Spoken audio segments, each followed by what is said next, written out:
Roguelikes are a genre that seemed to have exploded in popularity over the last 9 years on the back of Binding of Isaac, which I know isn't the first roguelike ever. That would be the game Rogue, duh. But that game came out in 1980, so nobody has played that shit, and the people who have probably all turned to dust. So I can fairly say with the popularity of Binding of Isaac, roguelikes have been spawning left and right. And about 95% of them have been absolute bangers. Now let's not get ahead of ourselves. I'm going to explain roguelikes for the two of you who don't know what roguelikes are. It's pretty simple. It's a game where every time you play it, the map is procedurally generated, and when you die, it's forever. AKA the game is done, AKA game over, AKA you start all the way back at the beginning. Which innately sounds pretty harsh because it is. But since these games pepper in power-ups and upgrades every run, you get an entire, concise experience of a full game in a short amount of time. Why play Dragon Quest 76 for 48 hours to power up a character when you could play a roguelike for 10 minutes? There's a reason why this is my favorite genre of game, because when it's done right, it's fucking phenomenal. And it can be done in a plethora of ways. Do you enjoy bullet hells? Well, boot up Enter the Gungeon, that's the game for you. Or maybe you're a fan of 2D side-scrolling action platformers. Well, have no fear, buddy, Dead Cells is the perfect match. Or maybe you're even a rhythm game connoisseur. Well, have you heard of Crypt of the Necrodancer?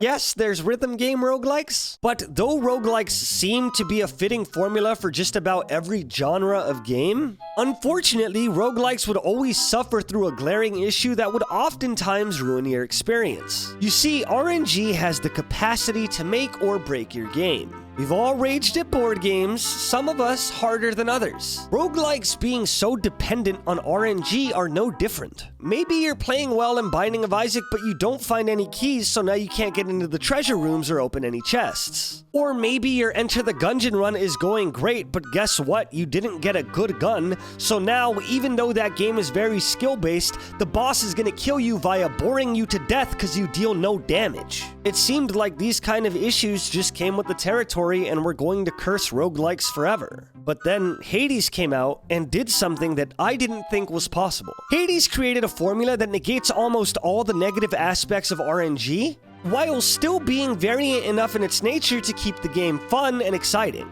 So let's dive into what I mean when I say Hades solved the problem with roguelikes. That's the title of the video. But before we do, did you know that the majority of the people watching this video aren't subscribed to the channel? If you do subscribe to the channel, you'll help me out. We release videos every Monday, Wednesday, and Friday at 10 a.m. And I think you'll have a lot of fun being here because I put my heart and soul into every single one of these videos. So if you subscribe, thank you very much. If you are subscribed, I love you. And if you're not subscribed, I love you just the same. Let's get into it. Right off the bat, Hades gives you more choices than most roguelikes. Because unlike almost every other roguelike on Earth, the weapon you run with in this game is predetermined. Meaning you can choose a playstyle that fits you every time. Are you into bullet hells and want to dodge everything? Cool, the gun is perfect. Maybe you're a faster brawler dodgy type. Well then the gauntlets were made for you. Maybe you don't have a brain and still want to beat the game without putting in any effort. Well, lock in the shield and feel bad about yourself. However, each weapon comes with so many variations and upgrades that though the basis of your playstyle is selected, there's enough changes made per weapon to keep your gameplay unique. Basically presenting you with the ability to choose the build you want to try, but still making it different enough to change every game. This choice already eliminates a lot of the negative RNG in roguelikes because you can always choose the playstyle you want. On top of that, there are character traits you can spec into before your runs to make your playstyle even more defined, giving the player choice before it even starts. Which is amazing. Nothing's worse than playing a roguelike and not even being able to have fun because you don't get an item you want. Oh, did you want the bazooka? Well, that sucks, buddy, because you're getting a wiffle bat and a Lego set. Figure it out.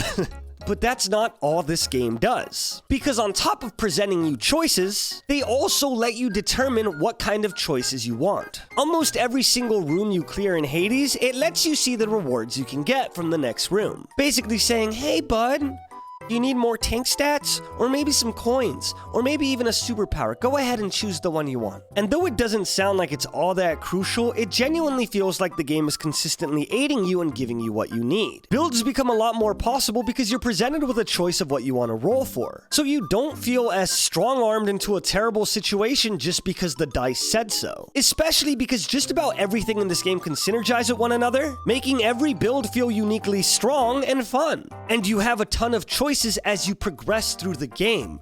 But guess what these choices lead to? More fucking choices! Almost every single upgrade in this game gives you a set of upgrades to choose from, meaning everything you find has 3 times the ability of being effective in what you're going for. So now we have choices that lead to choices that lead to choices. And when a game has this much versatility and gives you so many chances to get something right when it is essentially procedurally generated, you end up with a roguelike that almost feels like it's planned every single time. You spend little to no time in this game praying for something because oftentimes you'll get it or something just as strong just by playing with the hand that you're dealt. But I'm not even finished yet, and this sentence is kind of a spoiler, but not really.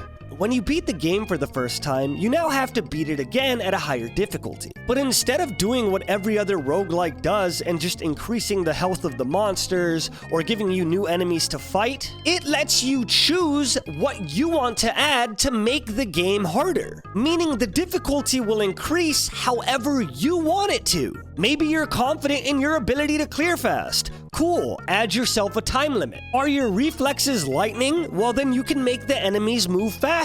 And there are a fucking ton of these, so the combinations are quite literally endless. Hades is the best roguelike I have ever played, and by a long shot. I've done over 20 escapes already, and it's never felt unfair or unlucky. And that in and of itself is such a huge accomplishment for a game that is dependent on RNG. If you haven't noticed by now, I basically made this video because I wanted to nerd out about Hades. It's so chock full of content, the characters are overflowing with personality, the gameplay is completely satisfying yet also hard enough to make getting your ass kicked inspire you to get better. There's so many things to do all the time that you want to constantly keep playing to upgrade your house, get closer with random characters, beat your best time, upgrade the difficulty, and the list goes on.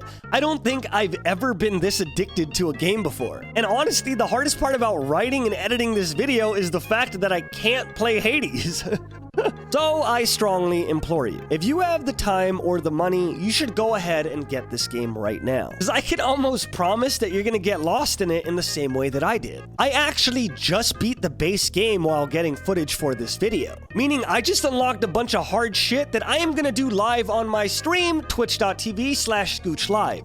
So I suggest you follow me there, because these runs are about to get fucking crazy. I'm probably streaming right now, so you should go check, and tell you what, if I'm streaming and you catch me, I'll give you a kiss on the forehead. That's about it. That's all I had to say. I really do hope you enjoyed this video because honestly, it was just a guilty pleasure of mine and I had a lot of fun making it. I hope you have a wonderful day, and I think that's all I have to say. So now click on the video that is on the screen.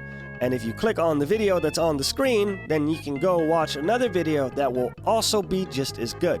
Maybe I'll link you to the video that Andrew just did on Monday. That video is crazy. Maybe that's the one that's linked, or maybe it isn't. Who knows what's linked right now? It's probably something crazy. Maybe it's 20 years in the future and it's something crazy. Who knows? If that's what's happening, I want you to comment, "Hey, I watched this video 20 years in the future, and you were a lot younger then."